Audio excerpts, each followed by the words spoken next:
it's time to sit back and relax with your favorite drink. And listen.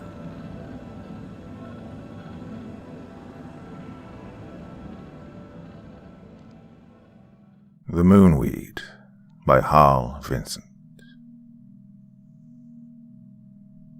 Unwittingly the traitor of Earth, Van pits himself against the inexorably tightening web of plant beasts that he has released from the moon. Hobart Madison pursed his lips in a whistle of incredulous surprise as he regarded the object that lay in the palm of his hand. An ordinary pebble, it seemed to be, but a pebble in which a strange fire smouldered and showed itself here and there through the dull surface.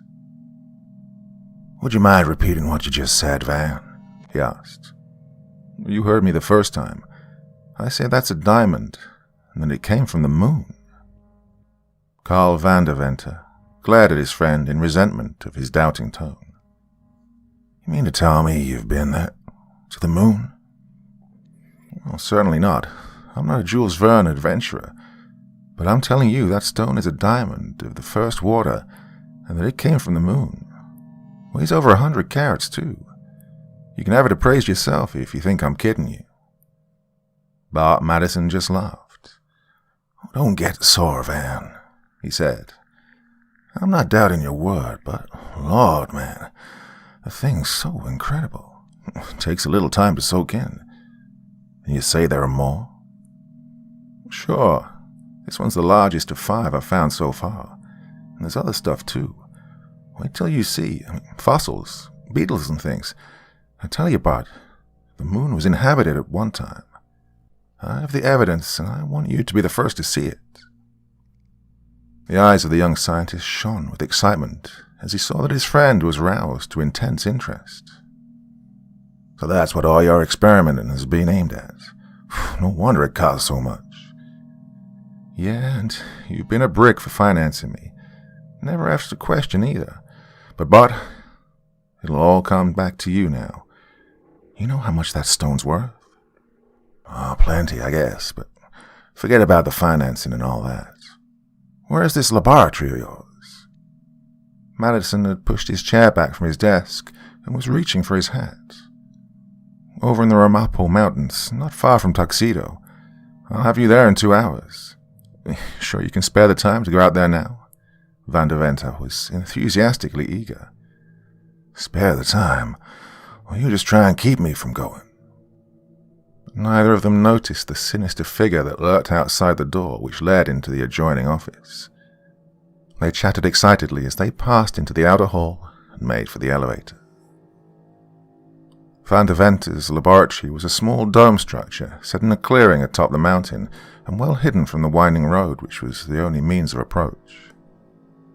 Though Bart Madison, who had inherited his father's prosperous brokerage business, had financed his friend's research work ever since the two had left college, this was his first visit to the secluded workshop, and its wealth of equipment was revealed to him as a complete surprise. He'd always thought of Van's experiments as something beyond his ken, something uncanny and mysterious. Well, now he was convinced. The most prominent single piece of apparatus in the laboratory was a 12-inch reflecting telescope which reared its lattice framework to a slit in the dome overhead. Paralleling its axis and secured to the same equatorial mounting was a shining tube of copper which bristled with handwheels and levers and was connected by heavy insulated cables to an amazing array of electrical machinery that occupied an entire side of the single room. "A regular young observatory you got here, Van," Bart commented, when he'd taken all of this in one sweeping glance of appraisal. "Yeah, and then some. Not another like it in the world." Van was busying himself with the controls of his electrical equipment, and a powerful motor generator started up with a click and a whir as he closed a starting switch.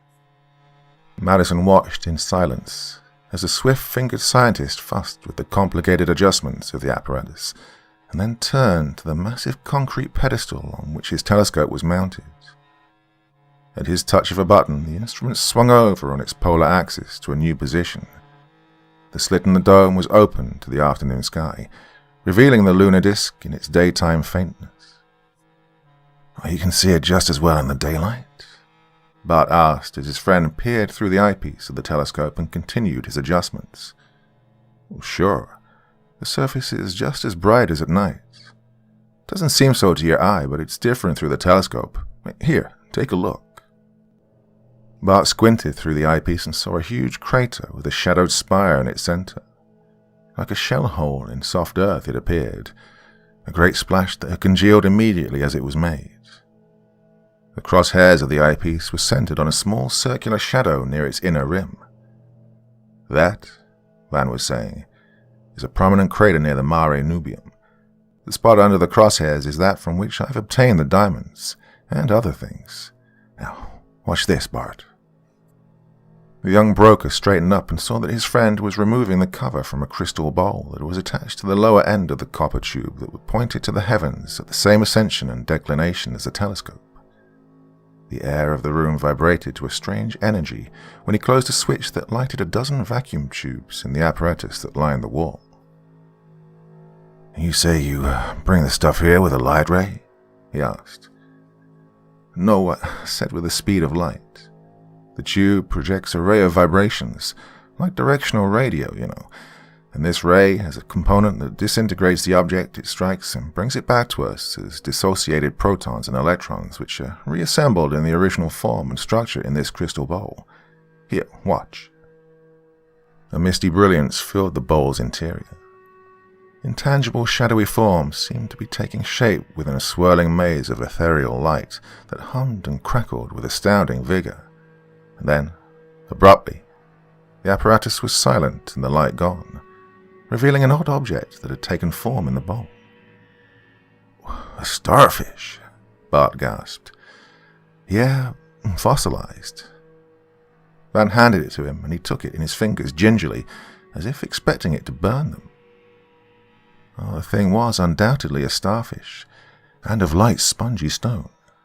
Its color was pale blue, and the ambulacral suckers were clearly discernible on all 5 rays. Lord, you're sure this is from the moon?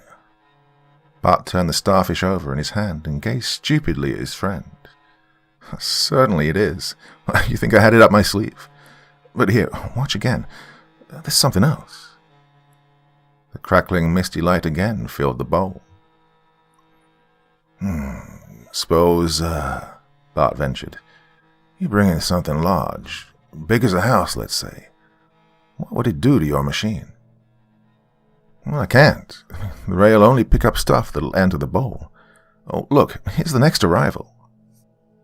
The mysterious light died down, and the scientist picked up the second object with trembling fingers. It was a knife of beautiful workmanship, fashioned from obsidian and obviously the work of human hands. There, didn't I tell you? Van gloated. I guess that shows there were living beings on the moon. He made minute changes in the adjustment of his marvelous instrument, and Bart watched in dazed astonishment as object after object materialized before their eyes. There were fragments of strange minerals, more fossils, marine life mostly, a roughly beaten silver plate, 3 diamonds, none of which was as large as what Van had taken to New York, but all of considerable value. Well, this'll be something for the papers, Van. Bart Madison was visioning the fame that was to come to his friend. Yeah, all but the diamonds. All but the diamonds is right. These words were spoken by a sarcastic voice, chill as an icicle, that came from the open door. They wheeled to look into the muzzles of 2 automatic pistols that were trained on them by a stocky individual who faced them with a twisted, knowing grin. Dan Kelly, Bart gasped, raising his hands slowly to the level of his shoulders. He knew the ex-army captain was a dead shot with a service pistol, and a desperate man since his disgrace and forced resignation. What's the big idea? He demanded. You don't need to ask. Refused me a loan this morning, didn't you? Now I'm getting it this way. Kelly turned savagely on Van, prodding his ribs with a pistol. Hey, get him up, you, he snapped. Van had been slow in raising his hands, gaping in stupefied amazement at the intruder. But now he reached for the ceiling without delay. "Oh, you'll serve time for this, Danny," Bart shouted. "Shut up. I know what I'm doing. And back up to the other door." Kelly was forcing him toward the door of the cellar at the point of one pistol as he kept Van covered with the other. Bart clenched his fist and brought it down in a sudden sweeping blow that raked Kelly's cheek and ear with stunning force. But the gunman recovered in a flash, dropped the muzzle of his pistol and pulled the trigger. Drilled through the thigh, Bart staggered through the open door and fell the length of the stairs into the darkness of the cellar. Kelly then laughed evilly as he slammed the door and turned the key. "Hey, hold it, you," he snarled as he swung on Van, who dropped his hands and crouched for a spring. "If I drill you, it won't be through the leg. I'll take those diamonds now." He pocketed one of his pistols and, keeping the other pressed to the pit of Van's stomach, went through his pockets.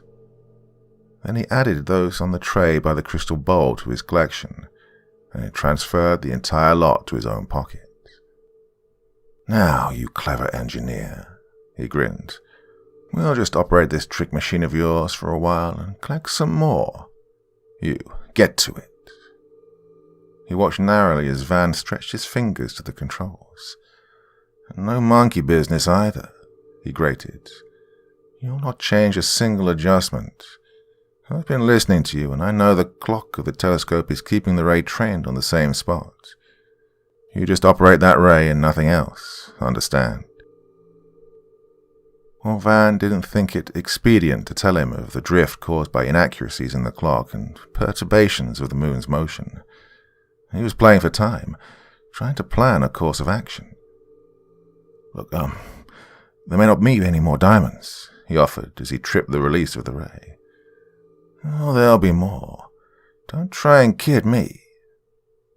An irregular block of quartz materialized in the bowl, and Kelly tossed it to the floor in savage disgust. Then a small diamond, very small, but he pocketed it nonetheless. The next object was a strange one, a dried seed pod about 6 inches in length and of brilliant red color. The ray had shifted to a new position on the lunar surface. Another and another of these strange legumes followed, one of them bursting open and scattering its contents, bright red like the enclosing pod, to rattle over the floor like tiny glass beads. Kelly just snorted his disgust. "Oh, still some sort of vegetation out there," Van muttered. The eternal scientist in the man could not be downed by a mere hold-up. "Can the chatter," Kelly snarled as the crystal bowl gave up another of these useless pods, and yet another. He gathered up the evidence of lunar vegetation, a half-dozen of the pods, and threw them through the open doorway with a savage gesture. "Are you trying to put one over on me?" he bellowed. "How can I?" Van retorted mildly. "I haven't touched a handwheel." He was wondering vaguely whether this lunar seed would grow in the earthly soil, what sort of a plant it would produce under the new environment. But Kelly was becoming nervous now. It seemed that little was to be gained by hanging around this crazy man's laboratory. He had a sizable fortune in rough stones already, while that big one alone, when properly cut into smaller stones, would make him independently wealthy. Maybe there weren't any more anyway, and the longer he stayed, the greater chance there was of getting caught. The advent of another of the pods decided it for him. A quick blow with the butt of his pistol stretched Van on the floor, and Kelly fled the scene. Bart was pounding furiously on the cellar door when Van first took hazy note of his surroundings. Several uncertain minutes had passed before he was able to stagger across the room and release his friend. "Where is he?" Bart demanded, swaying on his feet and blinking in the sudden light. "Gone. Suck me and beat it with the diamonds." Van was mopping the blood from his eyes with a handkerchief. "Oh, are you hit bad?" he inquired. "No, just a flesh wound. Hurts like the devil, though. How about you?" Bart limped to his side and sighed with relief when he examined his bleeding scalp. Not so bad yourself, old man. Hey, where's your first aid kit?" Van was still somewhat dazed and merely pointed to the cabinet. A fine pair we turned out to be, he grumbled, after his head had cleared a bit under Bart's vigorous cleansing of the cut on his temple. Here we stood, meek as a couple of lambs, and let that guy get away with murder. "Yeah, but those 45s made the difference." "Oh!"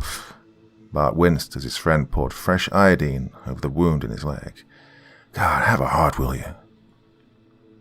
They were startled into silence by a hoarse, strangled scream that came from outside the laboratory. "Help! Help!" someone repeated in a panicky voice, a voice which at once ended on a gurgled note of despair. "It's Kelly," Bart whispered. "He's come back. Something's happened to him." He then started for the open door. "Hey, wait a minute. It might be a trick to get us outside where he can pop us off." "Oh, no. It isn't. Oh, for God's sake. Look at that." Bart had reached the door and was pointing at the ground with shaking forefinger. The entire clearing seemed to be alive with wriggling things, long rubbery tentacles that crawled along the ground, reaching curling ends high in the air, and had even started climbing the trees at the edge of the clearing. Blood red they were, and partially transparent in the light of the setting sun. Growing things, attached by their thick ends to swelling mounds of red that seemed anchored to the ground. Translucent stalks rose from the mounds and sprouted huge buds that burst and blossomed into flaming flowers a foot in diameter, then withered and went to seed in a moment of time.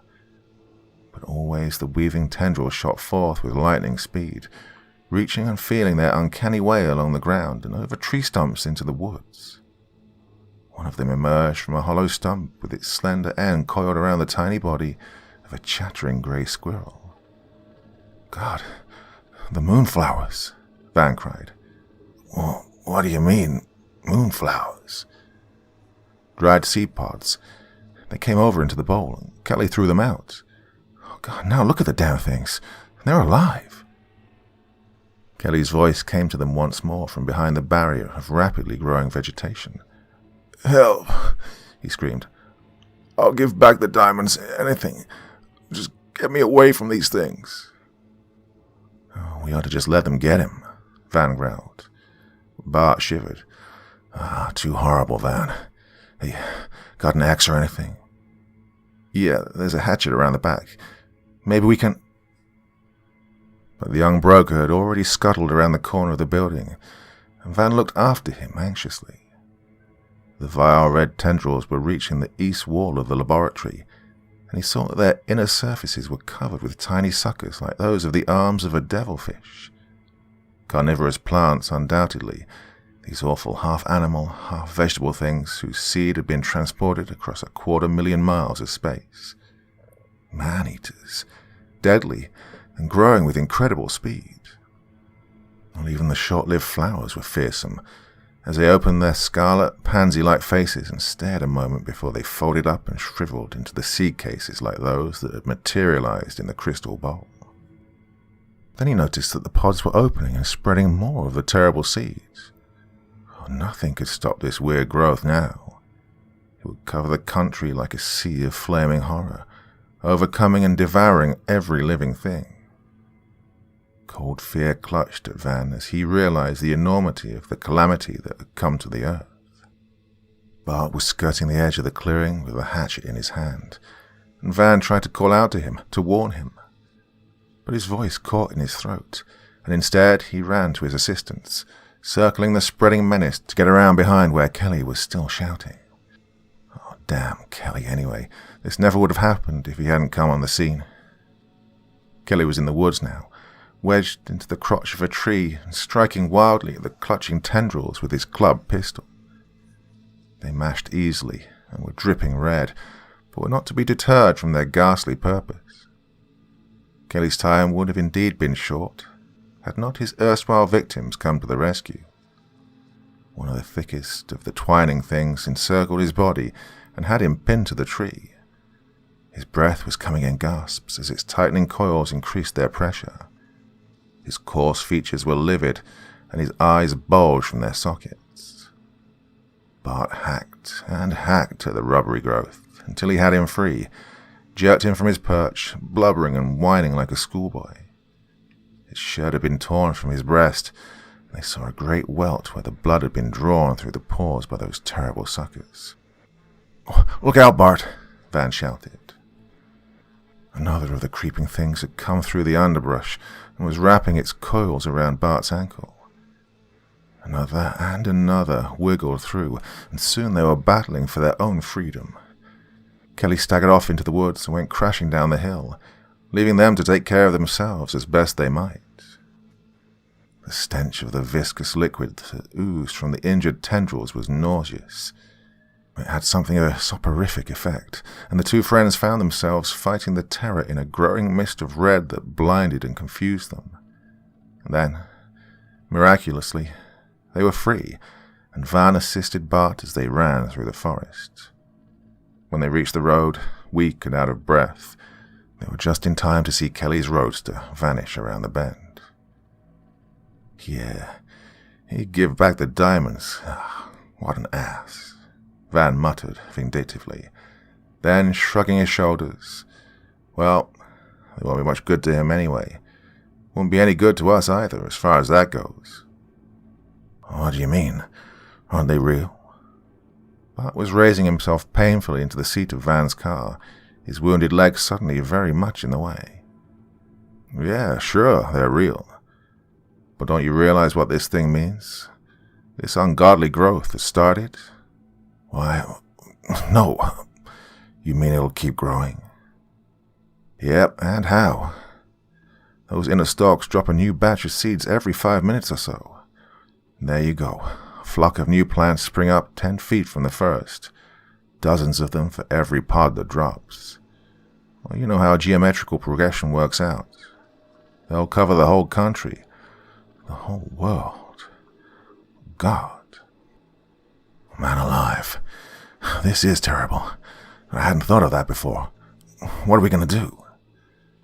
Yeah, that's the question. What can we do? Van started his motor and jerked the car to the road. Well, first off, we're going to get away from here, and fast. Bart gripped his arm as he shifted into second gear. Oh, look, Van, he babbled. They're out of the woods already, loose. The red snakes are loose from their stalks. God damn it, they're alive, I tell you. And it was true. Several of the slimy red things were wriggling their way over the tarmac like great earthworms, but moving with the speed of hurrying pedestrians. Free and untrammeled by the roots and stems of the mother plants, they'd set forth on their own in search for beings of flesh and blood to destroy. Millions of their kind would follow. Billions. In sudden panic, Van stepped on the gas. 15 minutes later, with shrieking siren, a motorcycle drew alongside and forced them to the curb. Hey, where's the fire? The sarcastic voice of a stern-visaged officer demanded, when Van had brought his car to a screeching stop. 75, the speedometer had read, only a moment before. Look, it's life and death, officer, Van started to explain. We must get to the proper officials to warn them. Tell it to the judge. Come on now, you follow me. But, officer, there's death on its way from the hills, I tell you. Red, creeping things that'll be here in a couple of hours. Move away from the wheel. I'll drive you in myself. Bart had opened the door on the side and was limping his way around the back of the car. This was serious. They had to get away. They had to spread the word in a way that would be believed before it was too late.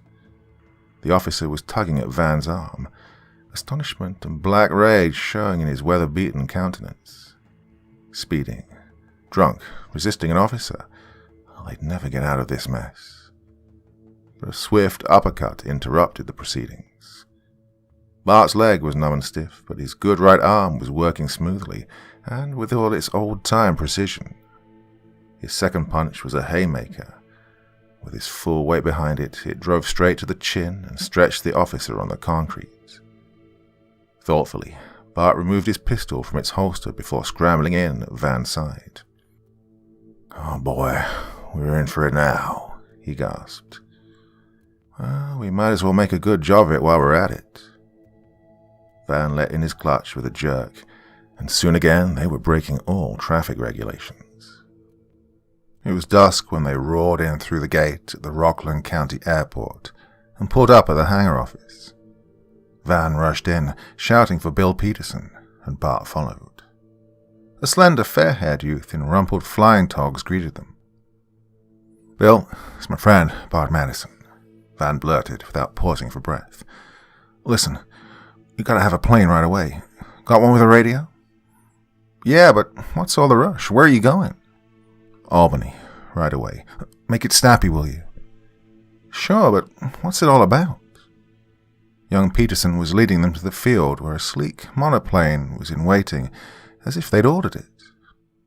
"Hey, warm her up, Joe," he called to the mechanic. "Listen, Bill, I never lied to you, did I?" Van asked, when they were seated in the plane's cabin. Not that I know of, but sometimes I've thought you were lying, until I saw with my own eyes the things that you told me about. What is it this time?"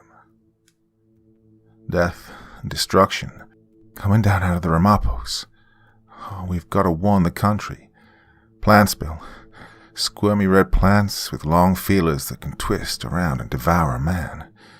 Half animal they are, and the feelers break loose and crawl by themselves, multiplying like nothing you ever saw. Millions of them in an hour." "What?" Peterson stared incredulously as his motor roared into life. Then he gave his attention to the business of taking off.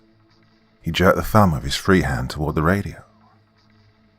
Van's expert fingers manipulated the switches and dials of the portable apparatus, and its vacuum tubes glowed into life. "2BXX calling 2TIM, he droned into the microphone. "Who's that?" Bart asked. The drone of the motor was barely audible in the closed cabin and didn't interfere. "The Times. Trying to get Johnny Forbes. Well, if anyone can get this thing across, he can. Wait a minute, here they are." He closed his eyes as he listened to the murmuring voice in the headphones. And he was talking rapidly, forcefully, and the young flyer gazed with owlish solemnity at Bart as they listened to this conversation. It was plain that Bill was only half inclined to believe, though impressed by the earnestness and evident apprehension displayed by his two passengers. "Yes, 2BXX, Van was saying. "Connect me with Johnny Forbes, please. In a hurry." "Yeah. Hello, Johnny. It's Van. Carl Vanderventer, you know." "Yep. Got a scoop for you, but first I want you to get it in the broadcasts, got me? It's about a man-eating plant that's starting to overrun the country. No, listen now. I'm not dreaming. I'm not making this up. Listen." The frantic scientist rambled on and on about the seed from the moon, the red death that was creeping down from the mountains, the horror of this calamity as he and Bart had visioned it. Then, with a sudden note of despair, his voice trailed off into nothingness, and he turned a drawn, white face to his two friends. "Laughed at me. Hung up on me," he groaned. "Oh, good God, we've got to do something, quick." "We'll be in Albany in an hour," the pilot suggested. "What you going to do there?" He believed now. His expression of horror showed it. "I'll see the governor, but, man, it's an hour wasted. We must stir up the country, get the word to Washington everywhere. It might be possible to fight the thing some way if we can mobilize state and national resources quickly enough. Bill, Bart, what can we do?" The plane sped on through the night, under control of her gyropilot, as the three men racked their brains for a solution to the problem. If a hard-boiled newspaper man wouldn't believe the story, who would? Yeah, I've got it," Bart shouted suddenly. "Can any of you pound a code, I mean?" "Sure I can. Then what?" Peterson returned. Fake an SOS, don't you see? All broadcasting has to stop, and every ship at sea, every airliner in this part of the country will be listening, standing by. Give them the story in code. Let them think we're in a ship from the moon, captured by Lunarians who are here to destroy the world with this weed of theirs. Anything. Make it as weird as possible. Most everyone will think it's a hoax, but there are 10,000 kids, amateurs, they'll be listening in. Somebody will believe it, and believe me, there'll be some investigating in the neighborhood of the growth in no time. God, I believe that'll do it, Van exclaimed, and the broadcasters listen in for an SOS themselves. They got to, so they know when to start up again. Some smart announcer will tell the story, maybe even believe it. The trick will work. Sure thing. The pilot glanced at his instruments and saw that the automatic gyro apparatus was functioning properly. Then he moved over to the radio and threw the switch that put the key in circuit instead of the microphone. Rapidly he ticked off the 3 dots, 3 dashes, and again 3 dots that spelled the dread danger signal of the air. Over and over he repeated the signal, and then he listened for results. It worked, he gloated after a moment. They're all signing off, the broadcasters. The Navy Yard in Brooklyn gives me the go-ahead. He then pounded out the absurd message with swift fingers, pausing occasionally to ask a pertinent question of Van or Bart. At Van's request, he added a warning to all residents of New York State, west of the Hudson River, and of northern New Jersey to flee their homes without delay. He even asked that the message be relayed to the governors of the 2 states, and that Governor Perkins of New York be advised that they were on their way to Albany to discuss the situation. But he balked at the story of the Lunarians, telling instead the equally strange truth regarding the origin of the deadly growth, and adding the names of Van and Bart to lend authenticity to the tale. Then he signed off and switched the radio receiver to the loudspeaker before returning to the pilot seat. Bart tuned in to the various broadcasters as they resumed their programs, finally settling on WOR Newark, whose announcer was reading the strange message to his radio public with appropriate comment. A crime and an outrage, he called it. An affront to the industry and to the public. An insult to the government of the United States. But wait, a telephone call had just been received at the station from the village of Sloatsburg. A reputable citizen of that town had reported the red growth at the edge of State Road. Huge red earthworms wriggling across the concrete. Another call, and then another. The announcer's voice was rising hysterically. Oh, it did work, Bart, Van exulted. And now the hell starts popping. Governor Perkins met them in person when they arrived at the municipal airport in Albany. A great crowd had gathered in the shadows outside the brilliance of the floodlights, and a police escort rushed them to the governor's private car. Oh, here's where you go to the Bastille for socking that cop, Van observed, and his spirits had risen appreciably since that successful SOS call. The governor was, nonetheless, in a serious mood as they made their way to the executive mansion through the milling crowds that lined the hilly streets of the capital city of New York State. Proofs had not been lacking of the truth of Bill Peterson's radio warning, although the spreading Red Death had covered a circle some 8 miles in diameter, covering farmlands and destroying the crops, blocking the roads and trapping many on the streets and in their homes in nearby towns. More than 100 had lost their lives, and thousands were fleeing the threatened area. The country was in uproar. "Gentlemen," the governor said, when they'd reached the privacy of his chambers, "this is a serious matter, and no time must be lost in dealing with it. Nevertheless, I want you, Mr. Van der Venter, to tell your story of the thing to me and to the radio system of the United States Secret Service. The President himself will be listening, as will the chief executives of most of the states. Hold nothing back, as the fate of our people is at stake." And so Van faced the microphone and related the history of his work in the little laboratory in the Ramapo Mountains. He told of his interest in the Earth satellite, and of his first unsuccessful experiments with ultra-telescopes in the endeavor to explore its surface close at hand, of the failure of a spaceship he'd built, of the final discovery of the ray, by means of which it was possible to transport solid objects from the one body to the other. He told of the discovery of man-made relics and of fossils. He told of the diamonds and of the attack by Dan Kelly, which had resulted in the spreading of the seed of the deadly moonweed. He even related the incident of the traffic policeman, at which the governor smiled. "Yeah, that has been reported," he said, "and you need have no fear on that score. The charges will be dropped. I now ask that you give us your opinion as to the best method of combating this new enemy. Have you any ideas?" "I have not, sir," Van replied gloomily, "though I believe it can be done only from the air, possibly bombing or gas of some sort. I don't know, but it will take time, Mr. Governor." "Yes, and meanwhile the thing is overwhelming us at what rate?" "Well, as nearly as I can estimate it, the growth is moving with a speed of 4 or 5 miles an hour." "So, by morning you expect it will have traveled 40 or 50 miles in all directions?" "Yeah, I'm afraid so." A sharp buzz from the instrument on the governor's desk interrupted them.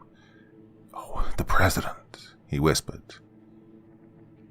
"That is enough, Governor," came the husky tones of President Alford's voice. "I shall communicate with Secretary Markley at once. All available Army bombing planes will be rushed to the scene. You, sir, will mobilize the militia, as will the governors of the other states. Meanwhile, this young scientist is to report to the Bureau of Scientific Research in Washington tonight. Have him bring a supply of those seeds with him." And that was all. Governor Perkins offered no comment, but merely rose from his seat to indicate that the discussion was ended. A solemn silence reigned in the room. "Right, let's go," exclaimed Bill Peterson suddenly, unawed by the presence of the governor. "Well, my ship's waiting, and we can stop off for a couple of those pods and still make Washington in 2 hours. Come on." Governor Perkins smiled. "Good luck, boys," he said as they were ushered from the room. "My car will return you to the airport. And remember this. The country will be watching you now, and expecting much from you. Goodbye." Well, they were to recall his words in the dark days ahead. Before they'd reached Newburgh, they saw a dull red glow in the skies that told them the news broadcast to which they'd been listening had not exaggerated. The red growth was luminous in the darkness. Off there to the southwest, it was as if a vast forest fire were lighting the heavens. No wonder the panics and rioting were getting out of control of the police. Coming up over Bear Mountain, they caught their first glimpse of the sea of fire that was the Red Death by night. Like a vast bed of glowing embers, it covered the countryside, extending eastward to Haverstraw, where it was temporarily halted by the broad Hudson. It was a shimmering, undulating mass of living, luminous things, eating their horrible way through all organic matter that stood in their path. Writhing, squirming, all-absorbing monsters that sent out an advance guard of independent snake-like tendrils to capture and hold for the lagging mother plants whatever livestock and humanity they were able to find. "You, think they'll go over the river, Van?" Bart asked. "Well, sure they will. Every fugitive who had a narrow escape after being in contact with the things is a potential carrier of the seed. Found several of them sticking to my clothing after we got away. I picked a couple off your coat, but didn't tell you." "Lord, what'd you do with them?" "I put them in the ash receiver in my car, like a fool. Wouldn't have to go down for more if I kept them." "Well, it can't be helped now. We'll have a job getting some down there now, too." "Yeah, I'll say so." And then Van lapsed into gloomy silence. They were over the landing field above Tompkins Cove. Bill turned on the siren whose raucous shriek operated the mechanism of the floodlight switches by sound vibrations. The field sprang into instant illumination, and they circled it once before swooping to a landing. They were but a mile now from the advancing terror. The field was deserted, and the three men started off immediately in the direction of the oncoming weed. Oh, we'll have to make it snappy, Van grunted. We've got about 12 minutes to get the pods and get back to the ship. Those damn things will be here by that time. They scrambled over fences and pushed through thickets. The lighted windows of a deserted farmhouse were directly ahead, and they ran through the open gate and across the fields. Ever the glow of the weed growing brighter. A terrified horse galloped wildly past them and crashed into the fence, whinnying piteously as it went down with a broken leg. They could see the red rim of the advancing horror just beyond the road. One of the detached tendrils slithered past, each glowing coil distinctly visible. Oh, lucky those things can't see, Bart shuddered. Yep, said Van. Have to dodge them to get in close enough to one of the plants. Keep your eyes peeled now, you fellas, in case one of us gets caught. A terrific explosion rocked the ground. Well, they'd paid no heed to the roaring of motors overhead. The bombers were already on the job. Shooting skyward, a column of flame not 100 yards from them showed where the high explosive had landed in the red mass. Then, slimy, wriggling things rained all about them, fragments of the red weed that still squirmed and crawled and clung. Bill Peterson yelled and clutched at his neck where one of the things had taken hold. Another warning whistle of a falling bomb. Crash! More of the horror raining down and splattering as it fell. Ooh, a huge blob of quivering, luminous jelly fell before them, a portion of one of the mother plants. "Run!" Van shouted. "Run for the plane. We'll never make it now. Oh, damn those bombers." All along the advancing front, the bombs were bursting, shattering the air with their detonations and scattering the glowing red stems and tendrils in all directions. The din was appalling, and the increasing brightness of the crimson glow added to the horror of the situation. Stumbling and cursing, they ran for the plane. "Fools! Fools!" Bill was shouting. "Can't they see the field and the plane? Why in the devil are they dropping them so near?" Then Bart was down, clawing at a 3-foot length of red tendril that had fallen on him and borne him to the earth. "Bart! Bart!" Van turned back and was tearing at the thing with fingers that were slippery with the sap that oozed from its torn skin. Oh, monstrous earthworms. Cut them apart and each portion lived on, took on new vigor. And these vile things could sting like a jellyfish. Where each sucker touched the skin, a burning sore remained. Bill helped them break away from the thing, and all three fought on toward the lights of the landing field. Only a short way off now, but it seemed that they would never reach it. The bombers were dropping their missiles with unceasing regularity, and the Red Death only spread the faster. When they scrambled into the cabin of the plane, the red wall of creeping horror was almost upon them. Advancing speedily out from the red-lit darkness, it seemed to halt momentarily when it emerged into the brilliance of the great arc lights which illuminated the field. And then, more slowly and with seemingly purposeful deliberation, the wriggling feelers reached out from the mass and bore down upon them. Bill slammed the door and latched it, then fumbled frantically with the starter switch. The most welcome sound was the answering roar of the motor. The pilot yanked his ship into the air, taking off with a wind rather than running the risk of remaining on the ground long enough to taxi around and head into it. The plane acted like a frightened bird as Bill struggled with the controls, darting this way and that, and once missing a crash by inches as the tail was lifted by the treacherous ground winds. And then they were clear, and slowly gained altitude in a steep climb. "Oh!" Van exclaimed, mopping his red-splattered forehead with his handkerchief. "That was a narrow escape, boys. And we haven't got the seeds yet, unless we can find a few on our clothing." "Oh, who said so?" Bart gloated. "Look at this." He then opened his clenched fist and disclosed one of the pods, unbroken and gleaming horribly scarlet in the dim light of the cabin. Bill heaved a sigh of relief as he banked the ship and swung around toward the south. He dreaded another landing near the sea of moonweed. Van chortled over their good fortune as he examined the mysterious pod. One good thing the bombers had done, anyway. Blow one of the things into his friend's hands. Bart and the young pilot found themselves very much out of the picture when they reported with Van at the research building in Washington. The government had no use for them in this emergency.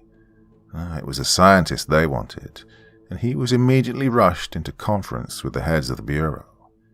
His two friends were left to shift for themselves, and they joined the crowds in the street. The name of Carl van der Venter was on everyone's tongue. Cursing and reviling him they were, for the harebrained experiment which had been the cause of this terrible disaster. Fools. Bart seethed with rage and nearly came to blows with a number of the vociferous agitators who were advocating a necktie party. Why hadn't the officials published the entire story as Van had told it over the Secret Service radio? There was no mention of Dan Kelly in the broadcast news, nor of the fact that the police were searching for him in every city and town in the country. Another instance of the results of secrecy in governmental activities. Well, we'd better find ourselves a room and turn in, Bart growled. Let's get out of this mob before I slam somebody. Bill Peterson was only too willing. He was suddenly very tired. In the Willard Hotel, they were assigned to an excellent room, and Bart insisted on switching on the broadcasts and listening to the news. Far into the night he sat by the loudspeaker, or paced the floor as an exceptionally calamitous happening was reported. But Bill slept through it all. The army bombers had been recalled. Their efforts had worked more harm than good. The invincible Moonweed now had crossed the Hudson River at Nyack and Piermont.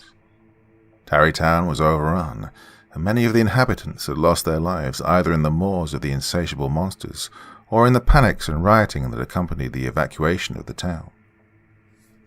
New Jersey was covered as far south as New Brunswick, and west of Phillipsburg and Belvedere. At Marsh Chunk, the contents of 20 oil tanks had been diverted to the Delaware River, and the floating oil film was proving at least a temporary protection to a considerable portion of the state of Pennsylvania. In New York State, the growth had buried hill and valley, town and village, as far as Monticello, and along the Hudson extended as far north as Kingston. At Poughkeepsie, on the opposite side of the river, frantic householders had armed themselves with rifles and shotguns, and were killing off all refugees who attempted to land from boats at that point. But the militia was on guard at the bridges, assuring safe crossing to the thousands who fled the Red Death over these routes. There was no keeping the seed of the Moonweed from finding its way east. At some points fire had been used with considerable success as a barrier, hundreds of acres of forestlands being destroyed in the endeavor to stem the crimson tide. But after the ashes would cool, germination would recur, and the weed would continue on its triumphant way. Acid sprays and poisonous gas of various kinds had been tried without appreciable effect. The casualty estimates already ran into the tens of thousands. Rumor had it that nearly 100,000 had lost their lives in the city of Newark alone. There was no way in which the figures could be checked while everything was in a state of confusion. Communication lines were broken, roads blocked, gas and electricity supply systems paralyzed, and the railroads were helpless. Trains could not be driven through the glutinous, wriggling mass that piled high on the tracks. Only the radio and the airlines were operative in the stricken area, and even these were of little value to the unfortunates who, in many cases, were surrounded and cut off from all hope of succor. 4 a.m, with aching heart and reeling brain, Bart threw himself on the bed without undressing, and fell into the troubled sleep of exhaustion and despair. The next day brought no encouragement, though it was reported that the growth developed with less rapidity after sunrise than it had during the night. Bart endeavored to get Van on the telephone, but was curtly informed by the operator at the research building that no incoming calls could be transferred to the laboratory where he was working. Knowing his friend, he pictured him as working feverishly with the government engineers and giving no thought to sleep or food. Well, he'd kill himself for sure, but such a death even was preferable to the red one of the moonweed. The Canadians and Mexicans had been quick to protect their borders and forbid the landing of any American aircraft or the passage of trains and automobiles. But the seed had reached Europe.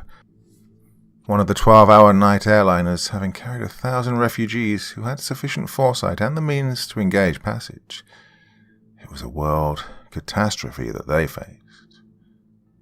By mid-afternoon, the streets of Washington were almost deserted. It was less than 24 hours since the first moonseed had taken root, and already the crimson growth had progressed nearly 100 miles southward from the point of origin. Another 20 or 30 hours and it would reach the capital city, unless Van and those engineers over in the research building discovered something. A miracle. Bart tried the phone once more and was overjoyed when the operator, all apologies now, informed him that Van had been trying to reach him for several hours. "Listen, old man," his friend's voice came over the wire. "I've been worried as the devil, not knowing where you were. I want you and Bill to stick around where I can get you any time. I may need you. Where are you staying?" "The Willard. Have you doped out something?" Bart answered in quick excitement. "Well, maybe. Can't let anything out yet, not till we've tested it thoroughly. But I can tell you that 100 factories are already working on machines that we've devised. By good luck, it only means minor changes to an apparatus that's already on the market in large quantity." "Great stuff. Oh, the city's nearly emptied itself, you know. And boy, how they've been razzing you over the radio and in the papers, howling for your hide. The whole damn country." "Yeah, I know." Van's voice was calm, but Bart sensed in it something of a cold fury that was new to him and his friend. The young scientist was bitterly resentful of the attitude of the public. "Can we see you, Van?" "No, don't call me either. Better hang around the hotel and wait for a call from me. Okay, so long for now, Bart. I gotta get busy." "So long." Bart then gazed solemnly at Bill Peterson, who'd been listening abstractedly to the one-sided conversation. Bill had given up hope and was resigned to the inevitable. "I says he may need us, Bill," said Bart. "Yeah, well, we'll be ready for anything he wants us to do. It's no use, though. Not anything." "What do you mean, no use? You never saw Van licked yet, did you?" "Oh, sure I did. I used super telescopes and that rocket ship." "Yeah, but this is different." Bart was a staunch defender of his friend. He glared at Bill for a moment and then switched on the news broadcast, which he knew he detested. The progress of the moonweed continued unabated. In the city of New York, 1 million souls were reported as having lost their lives, and this in spite of the difficulty experienced by the uncanny moonweed in obtaining a foothold in Manhattan. It had been thought that the asphalt and concrete would prove an effective barrier, and so they did, for a time. But with the seed active in the parks and along the waterfronts, it wasn't long before the powerful roots of the greedy plants worked their way underneath, ripping up pavements and wriggling into cellars as they progressed. The city was a mass of wreckage and a maelstrom of fighting and dying humanity. Entire regiments of the National Guard were wiped out as they fought off the weed with axe and bayonet, in the effort to provide time for the refugees to clear from their homes in certain localities. All transportation facilities to the south and west were taxed to the utmost. There was fighting and killing for the possession of automobiles and planes, and for rooms in trains and buses. Airline terminals and railroad stations were the scenes of dreadful massacres, as the police and military guards fought off the crazed and desperate creatures who attacked them en masse. And still the news announcers prated of the responsibility of one Carl Vandeventer. The telephone bell rang, and Bart answered it in relief. At last they were to see some action. But no, it was merely the desk clerk, notifying him that all employees were leaving the hotel and that they would be left to shift for themselves. Yes, there was plenty of food in the kitchens, and they were welcome to it, and a permanent telephone connection would be made to their room. The frightened clerk then wished them the best of luck. In endless monotone, the voice of the news announcer droned on. Binghamton and Elmira, Albany and Schenectady, New Haven, Philadelphia, Allentown, all had succumbed. The casualty estimates now ran into the millions. Oh, the mist, the red mist that rose from the steaming weed, was drifting westward and spreading the seed with ever-increasing rapidity. For now, the monstrous growth from out of the sky was adapting itself to its environment, providing the seed with feathery tufts that permitted the winds to carry them far and wide like the seed of a dandelion. "Oh, turn off that damn thing," Bill shouted, and he jumped to his feet, his eyes glinting strangely in the twilight gloom of the room. Bill was close to the breaking point. "I guess you're right," Bart mumbled. "Not good for either of us to listen to that stuff." He switched off the receiver, and they sat in silence as darkness fell over the city. Bill shivered and felt for the button of the electric light which he pressed with a trembling finger. They blinked in the sudden illumination, but it cheered them somewhat. It wasn't good to sit in the darkness and think. Besides, they knew that the turbine generators of Potomac Edison were still running. Some brave souls were sticking to their jobs, for the time being at least. "God," Bill suddenly groaned, after an endless time of dead silence. "My sister, she lives in Pittsburgh, you know. I wonder if she and the kids got away. God, it won't be long before the damn stuff gets there." Bart thanked his lucky stars that he had no family ties. It's okay, they've had plenty of warning." He tried to console Bill. "Hours, you know, and the westbound lines are in good shape from there. I wouldn't worry about them too much if I were you." And then there was utter silence once more. Even the customary street noises were lacking. Both men jumped nervously when the shrill siren of a police motorcycle sounded in the distance. Bart thought grimly of his fracas with a police officer who'd tried to arrest Van. God, how long ago that seemed, and how inconsequential an incident. Their windows faced north, and by midnight they could make out the red glow of the moonweed, that awful band of flickering crimson that painted the horizon the color of blood. The telephone clamored for attention, and Bill stifled a hysterical sob as the terrifying sound broke the eerie stillness. Van was on the way to get them. He had a government car, and they were going to go to Arlington for Bill's plane. Well, then what? He refused to commit himself. They must follow him blindly. Anything was better than this inactivity, though. Bart shouted with glee. "We're going north," Van replied shortly, in answer to Bart's question when they entered the official car in front of the hotel. "After Dan Kelly." "After Dan Kelly? What, they got a line on him?" "Yep. Secret Service reports him in Toronto. The Canucks are after him now, but by God, I'm going to get him myself." Van was haggard and wan, his eyes gleaming with a fanatical light. The strain had done something to him, something Bart didn't like at all. This was a different Van from the man who had entered his office 2 days previously. Unshaven and unkempt, he looked and talked like a drunken man on the verge of delirium. "Okay, what's the idea, Van?" he asked gently. "I'm going to get him, I tell you. That scumbag. It's his fault the whole world's against me. I'll get him, Bart. I'll kill him with my bare hands." So that was it. The combination of grueling labor and the effort to save mankind from the dread moonweed, and bitter censure from the very people he was trying to save. It had been too much for Van. He'd developed a fixation, unreasoning and murderous. He'd get even with the man who'd caused this trouble, and nothing could deter him from his purpose. Bart could see that. Might as well humor him and help him. It made little difference anyway, with the red doom spreading at its present rate. They'd all be victims within a few days. They were speeding through the streets of Washington at a breakneck rate. Van bent over the wheel, and like a demented man glued his wildly staring eyes to the road. "What about your work?" Bart asked after a while. "Has anything been accomplished?" "Oh, yes and no. They'll be ready to shoot in a few hours. Don't know whether it'll be a complete success or not.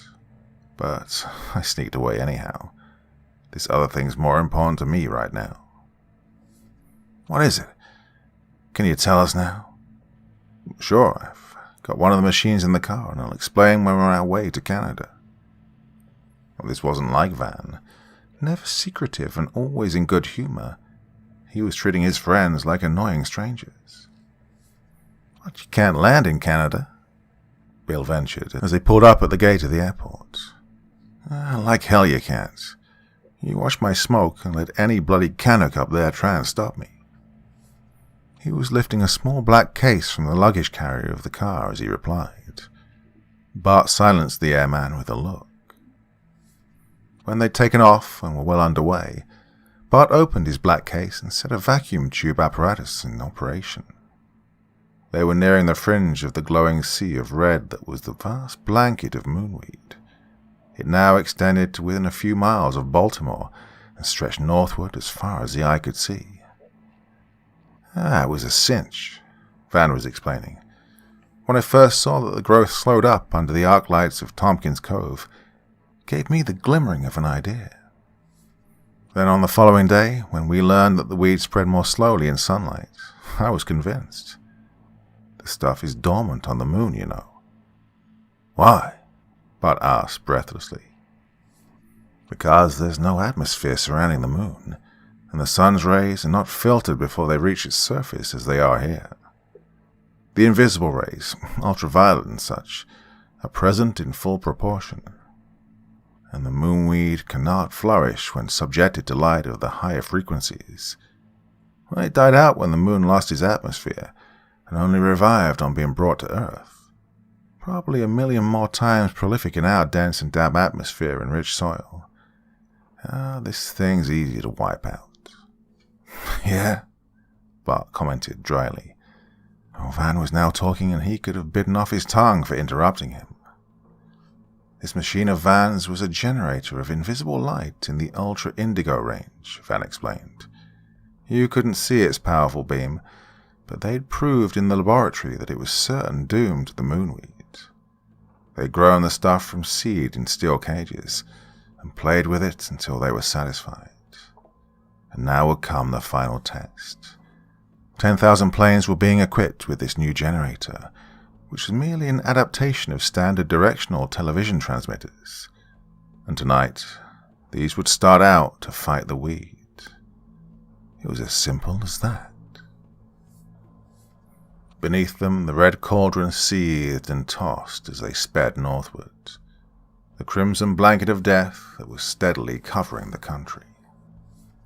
"Drop to 1,000 feet, Bill," the scientist called. "Then watch below, but don't slow down. We've got to get to Toronto." The ship nosed down and soon leveled off at the prescribed altitude.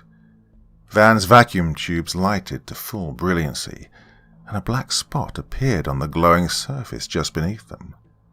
A black spot that extended into a streak as the plane continued on its way. They were cutting a swath of blackness 50 feet wide through the heart of the growth. "See that?" Van gloated. "It's killing them by millions. And the best of it is the effect it leaves behind. The soil is permeated to a depth of several inches, and the stuff will not germinate in the spots where the ray is contracted. Oh, it works to perfection." Well, Bill was exuberant. His hopes revived miraculously. He gave his motor the gun and got out of it every last revolution that it could turn up. He had to get Van to Canada. Not such a bad idea, this going after Kelly. Bart was voluble in his praise, and then caught himself short as he remembered that he'd doubted Van only half an hour previously. Doubted him and despaired. But now Van, lapsing into gloomy silence after his triumph, was again thinking of nothing but revenge. The getting of Dan Kelly meant more to him than the extinction of the moonweed. When they landed at the Toronto airport, they were welcomed with open arms instead of with rifle fire as Bill had anticipated. The news had gone ahead of them. Already 1,000 planes flying over the United States were driving back the sea of destruction. The invisible ray was a success, and the name of Carl Vanderventer was now a thing with which to conjure, rather than one on which to heap imprecation and insult. Van grimaced wryly at this last bit of news. And of Danny Kelly? Well, no one at the airport had ever heard of him. Van telephoned into the city, to police headquarters. Oh yes, they had apprehended the fugitive American at the request of Washington, but he was a slippery customer. He'd escaped, and so Van raged and fumed. Of what use were the congratulations of the night flyers who still loitered in the hangar? Of what consolation the radio reports of the success of the ultra-indigo ray in the States and in Europe? He had come after his man, and he'd failed. And defeat was a bitter pill. The news broadcasts from the States were jubilant and became increasingly so during the night. The moonweed was being driven back on a wide front, and by morning would be entirely surrounded. There would be no further loss of life and little more destruction of property. Carl Vanderventer had saved the day. Van grunted his disgust whenever an announcer mentioned his name. When daylight came, they prepared to return. Little use there was of searching the highways and byways of Canada for the fugitive. He'd simply have to wait until the Canadians were able to get a line on Dan Kelly again. Oh, it was maddening. But Bart was glad. The light of reason was returning to his friend's eyes in the reaction. Then there was a telephone call from the city for Van. Police headquarters wanted him. The fanatical glint returned to his eyes when he ran for the hangar to answer the call. Perhaps they'd already captured Kelly, and he had an order in his pocket for the man's return to the States. He'd been made a deputy, and with Kelly released to him, anything might happen. Something would surely happen. But the police were reporting the unexplainable reappearance of the moonweed just outside the city limits at a point near Cooksville. Would Mr. Vanderventer be so kind as to fly over there and destroy it before any lives were lost? Yes, he would. The growth had covered an acre of ground by the time they reached the spot designated, but it was the work of only a minute to blast it out of existence with the ultra-indigo ray. Van then surveyed the blackened and shriveled mass with satisfaction. "Let's land and take a look at it," he said. Bart thought he saw a look of exultation flash over his careworn features. Soon they were wading deep in the blackened remains of the moonweed. The stems and tendrils snapped and crumbled into powder as they passed through. The stuff was done for, no question of that. Bill Peterson yelled and pointed a shaking forefinger at an object that lay in the blackened ruin. It was a human skeleton, the bones bare of flesh and gleaming white in the light of the early morning sun. Van was on his knees, quick as a flash, feeling around the gruesome thing, pawing at the shreds of clothing that remained. And then he was on his feet, his face shining with unholy glee. In his hands were a half-dozen small, smooth objects which looked like pebbles. The diamonds! "I thought so," he exclaimed. "It's Kelly. Only way the seed could have gotten up here. He had some on his clothes and he didn't know it. Well, I couldn't get him myself, but anyway, I am satisfied." Well, he staggered and would have fallen had not Bart caught him in his arms. Poor old Van. Nearly killed him, this thing had, but he'd be himself again after it was all over. No wonder he'd gone out of his head with the horror of it, and the blame that had been so cruelly laid on him. No wonder he'd become obsessed with this idea of getting square with Dan Kelly. But now he was content, sleeping like a babe in Bart's arms. Tenderly they carried him to the plane and laid him out on the cushions in the back. They'd let him sleep as long as he could, returning to Washington where he'd receive his just dues in recognition for his services. Then would follow the work of reconstruction and rehabilitation, and Van would glory in that. Bart regarded his sleeping friend thoughtfully as they winged their swift way toward the American border. The harsh lines that showed on his face during the past few hours were smoothed away, and in their place was an expression of deep contentment. He was at peace with the world once more. Good old Van. What a difference there would be when he awakened to full realization of the changed order of things. What satisfaction and relief.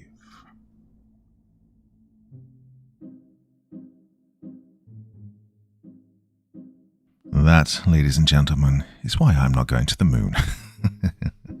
Well, that plus a million and one other reasons, of course. But anyway, another old school classic there for you. Used to do those quite a lot, and I miss it. There's some awesome writing from back in the almost 100 years ago now. I love the way they thought things were going to play out, all that kind of thing. You know, very creative. Anyway, yeah, that's it for... What day is this? God, I'm losing count, losing track of time. Yes, it's Monday, isn't it? Okay, so yeah, there'll be a podcast over on my second channel tomorrow night. Back here again on Wednesday. I want to do that crazy pizza delivery story that I started a while back. I don't know, being abroad and coming back and everything, it's kind of thrown my schedule completely, but I will return to some of the things that I was doing before, I promise you, very soon. Yeah, so the pizza delivery one, got the military special ops one, which I returned to the end of last week. So yeah, there's a few things on the go, which I will return to very soon. So any thoughts about those, let me know in the comment section. Of course, I do try and listen to your thoughts and feelings. Anyway, waffling on now. Till the next time, my dear friends. Hope you enjoyed that and you all sleep well, yeah?